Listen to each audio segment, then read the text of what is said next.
Hi friends, welcome to Anu's Kitchen. ഇന്ന് നമുക്കൊരു ലഡു തയ്യാറാക്കാം. ഗോതമ്പ് മാവ് വെച്ചിട്ടാണ് ഇത് ചെയ്യുന്നത്. വളരെ എളുപ്പത്തിൽ തയ്യാറാക്കാൻ പറ്റുന്ന നല്ല ടേസ്റ്റി ആയിട്ടുള്ള ഒരു ലഡുവാണ്. അപ്പോൾ ഇത് എങ്ങനെയാണ് തയ്യാറാക്കുന്നതെന്ന് നോക്കാം.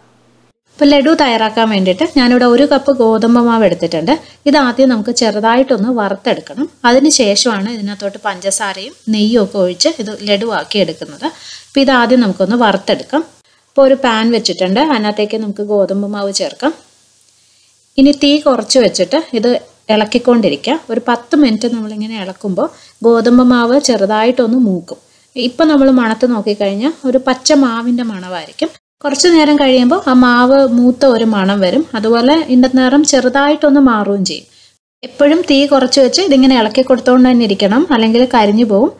ഏകദേശം ഒരു 10 മിനിറ്റിനുള്ളിൽ തന്നെ ഇത് മൂത്ത് കിട്ടും. അപ്പോൾ നമുക്കിതിങ്ങനെ ഇളക്കി കൊടുക്കാം. ഇപ്പോൾ ഈ മാവ് നന്നായിട്ടൊന്ന് മൂത്തിട്ടുണ്ട്, നല്ലൊരു മണം വരുന്നുണ്ട്. അപ്പോൾ ഞാൻ തീ ഓഫ് ചെയ്തു. ഇതിന് നമുക്ക് വേറൊരു പാത്രത്തിലോട്ട് മാറ്റി വെക്കണം. ഒരിക്കലും ഈ പാനിൽ തന്നെ വെക്കരുത്, കാരണം നല്ല ചൂടായിരിക്കുന്ന പാൻ ആയതുകൊണ്ട് നമ്മൾ പഞ്ചസാരയൊക്കെ പൊടിച്ചെടുക്കുന്ന സമയം കൊണ്ട് ആ ചൂടിലിരുന്ന് ചിലപ്പോൾ ഇത് വീണ്ടും കുറച്ചും കൂടി മൂത്ത് പോകും. അപ്പോൾ അതുകൊണ്ട് ഉടനെ തന്നെ വേറൊരു ബൗളിലിട്ട് മാറ്റി വെക്കാം. അടുത്തതായിട്ട് ഒരു പാനിൽ 6 ടേബിൾ സ്പൂൺ നെയ്യ് എടുത്തിട്ടുണ്ട്. ഇത് നമുക്കൊന്ന് ഉരുക്കിയെടുക്കാം. നെയ്യ് ഫുള്ള് ഉരുക്കിയെടുത്തിട്ടുണ്ട്. ഇതിപ്പോൾ നല്ല ചൂടാണ്. ഈ നെയ്യാണ് ഗോതമ്പ് മാവിലോട്ട് ഒഴിച്ചിട്ട് അത് കുഴച്ചെടുക്കേണ്ടത്. അപ്പോൾ നമുക്ക് കൈ വെച്ച് പിടിക്കാൻ പറ്റുന്ന ഒരു ചൂടാവുന്നത് വരെ ഇത് മാറ്റി വെക്കാം. ആ സമയം കൊണ്ട് നമുക്ക് ബാക്കിയുള്ള സാധനങ്ങളൊക്കെ റെഡിയാക്കാം. 1/2 കപ്പ് പഞ്ചസാരയും കുറച്ച് നട്ട്സും എടുത്തിട്ടുണ്ട്. ഒരു 7-8 കശുവണ്ടി, പിന്നെ ഒരു 6 ബദാം, ഒരു 6 പിസ്തയും എടുത്തിട്ടുണ്ട്. നിങ്ങൾക്ക് ഇഷ്ടമുള്ള ഏത് നട്ട്സ് വേണമെങ്കിലും എടുക്കാം. പിന്നെ പഞ്ചസാരയുടെ അളവ് നിങ്ങളുടെ ഇഷ്ടം പോലെ അഡ്ജസ്റ്റ് ചെയ്ത് ചേർക്കാം. ഒത്തിരി മധുരം വേണ്ടാന്നുണ്ടെങ്കിൽ 1/4 കപ്പ് എടുത്താലും മതി. അപ്പോൾ ഈ പഞ്ചസാരയും നട്ട്സും നമുക്ക് മിക്സിയിലിട്ടിട്ട് ഒന്ന് പൊടിച്ചെടുക്കണം. ഞാനിവിടെ ഒരു മിക്സിയുടെ ജാർ എടുത്തിട്ടുണ്ട്. ഇത് നന്നായിട്ട് നിങ്ങൾ തുടച്ചെടുക്കണം, അതായത് ഒട്ടും ഈർപ്പം കാണരുത്, അല്ലെങ്കിൽ ചിലപ്പോൾ ലഡു പെട്ടെന്ന് ചീത്തയായിപ്പോവും. അപ്പോൾ ഇതിനകത്തോട്ട് ആദ്യം പഞ്ചസാര ചേർക്കാം. ഇതിനെ നമുക്ക് നന്നായിട്ട് പൊടിച്ചെടുക്കാം, അതായത് ഒട്ടും തരിയില്ലാതെ പൊടിച്ചെടുക്കണം. പഞ്ചസാര നന്നായിട്ട് പൊടിച്ചെടുത്തിട്ടുണ്ട്. ഇതൊരു ബൗളിലോട്ട് ഇട്ട് വെക്കാം. ഇനി ഇതേ ജാറിലേക്ക് തന്നെ നമുക്ക് നട്ട്സ് ചേർത്ത് കൊടുക്കാം. നട്ട്സ് പഞ്ചസാര പോലെ അത്ര അങ്ങ് പൊടിയേണ്ട ആവശ്യമില്ല, കുറച്ച് തരിയോടുകൂടി പൊടിച്ചെടുത്താൽ മതി. നട്ട്സും പൊടിച്ചെടുത്തിട്ടുണ്ട്. ചെറുതായിട്ട് തരിയോടുകൂടിയാണ് പൊടിച്ചെടുത്തിരിക്കുന്നത്. ഇനി നമ്മളിപ്പോൾ പൊടിച്ച് വെച്ച പഞ്ചസാരയും നട്ട്സും നേരത്തെ വറുത്ത് വെച്ച ഗോതമ്പ് മാവിലോട്ട് ചേർത്ത് മിക്സ് ചെയ്തെടുക്കാം. നട്ട്സ് പൊടിച്ചത് ചേർക്കാം, പഞ്ചസാര പൊടിച്ചതും ചേർക്കാം. ഇതെല്ലാം കൂടി നന്നായിട്ട് മിക്സ് ചെയ്തെടുക്കാം. കൈവച്ച് തന്നെ ചെയ്താൽ മതി.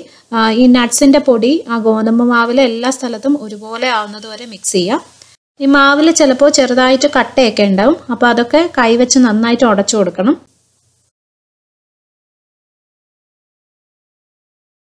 അപ്പോൾ ഇത് നമ്മൾ നന്നായിട്ട് മിക്സ് ചെയ്തെടുത്തു. ഇനി ഇതിനകത്തോട്ട് നമുക്ക് നേരത്തെ ഉരുക്കി വെച്ച നെയ്യ് ചേർക്കാം. ഇപ്പോൾ ഈ നെയ്യുടെ ചൂട് ചെറുതായിട്ടൊന്ന് മാറിയിട്ടുണ്ട്, നമുക്ക് കൈ വെച്ച് പിടിക്കാൻ പറ്റുന്ന ഒരു ചൂടായിട്ടുണ്ട്. അപ്പോൾ ഇത് ആദ്യം കുറച്ച് ഒഴിച്ചിട്ട് ഒന്ന് മിക്സ് ചെയ്ത് നോക്കാം, അതിനുശേഷം ബാക്കി ഒഴിക്കാം. ആദ്യം കുറച്ച് നെയ്യ് ഒഴിക്കുമ്പോൾ തന്നെ അതിൻ്റെ പരുവം മനസ്സിലാവും. പിന്നെ ഇങ്ങനെ ഒന്ന് കുഴച്ച് നോക്കാം. ഇത് നമുക്കൊന്ന് ബോളാക്കി ഉരുട്ടിയെടുക്കാൻ പറ്റണം, ആ ഒരു പരുവത്തിലാണ് വേണ്ടത്. ഞാൻ ബാക്കിയുള്ള നെയ്യും കൂടി ഒഴിക്കുവാണ്. എന്നിട്ട് ഇത് എല്ലാം കൂടി നന്നായിട്ട് മിക്സ് ചെയ്യാം.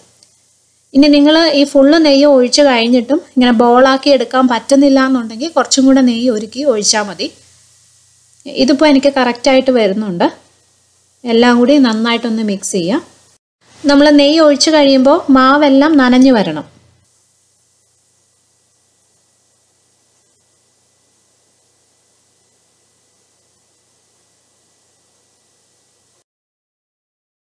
മാവ് ഫുള്ള് നന്നായിട്ട് മിക്സ് ചെയ്തെടുത്തിട്ടുണ്ട്. കണ്ടോ, ഇതുപോലെ ആയിട്ടുണ്ട്. ഇതിനി ഇങ്ങനെ കൈവച്ച് ഉരുട്ടി നോക്കാം. കണ്ടോ, എനിക്ക് എളുപ്പത്തിൽ അതിങ്ങനെ ഉരുട്ടിയെടുക്കാൻ പറ്റുന്നുണ്ട്. ഇത് പൊടിഞ്ഞു പോവാതെ നല്ലൊരു ബോളാക്കി ഉരുട്ടിയെടുക്കാൻ പറ്റണം. ഇപ്പം ഇത് റെഡി ആയിട്ടുണ്ട്. ഇത് തീരെ സോഫ്റ്റ് ആയിട്ടല്ല ഇരിക്കുന്നത്, അത് പൊടിഞ്ഞൊന്നും പോകത്തില്ല. അപ്പം ഇതുപോലെ തന്നെ നമുക്ക് ബാക്കിയുള്ള മാവും ഉരുട്ടിയെടുക്കാം.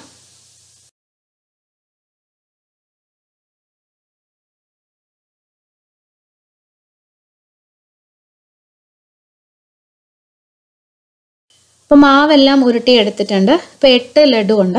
ഇത് കുറച്ച് സമയം ഇരുന്ന് കഴിയുമ്പോൾ ചെറുതായിട്ടൊന്ന് കട്ടിയാവും എന്ന് പറഞ്ഞാൽ നമ്മൾ കഴിക്കുമ്പോഴല്ല കേട്ടോ, മൈസൂർ പാക്ക് പോലെയൊക്കെയാണ്. അതായത് കയ്യിലെടുക്കുമ്പോൾ അത്യാവശ്യം കട്ടിയുണ്ടാവും, പക്ഷെ എന്നാൽ കഴിക്കുമ്പോൾ ഇങ്ങനെ അലിഞ്ഞു പോകും, അതുപോലെ സോഫ്റ്റാണ്.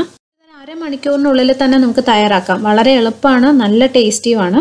അപ്പോൾ ഇത് നല്ല ക്ലീൻ ആയിട്ടുള്ളൊരു ബൗളിലിട്ടിട്ട് അടച്ചു വെക്കാം. ഒരാഴ്ച വരെയൊക്കെ കേടാകാതിരിക്കും. ഫ്രിഡ്ജിലൊന്നും വെക്കണ്ട, പുറത്ത് തന്നെ വെച്ചാൽ മതി. അപ്പോൾ നിങ്ങൾ വീട്ടിൽ ചെയ്ത് നോക്കണം. ഇഷ്ടപ്പെട്ടാൽ എനിക്ക് കമൻറ്റ് ചെയ്യാനും വീഡിയോ ഷെയർ ചെയ്യാനും മറക്കരുത്. ചാനൽ സബ്സ്ക്രൈബ് ചെയ്തിട്ടില്ലാത്തവരുണ്ടെങ്കിൽ ചെയ്യാനും മറക്കരുത്. ഇനി നമുക്ക് വേറൊരു നല്ല റെസിപ്പിയായിട്ട് കാണാം. Thank you for watching Anu's kitchen.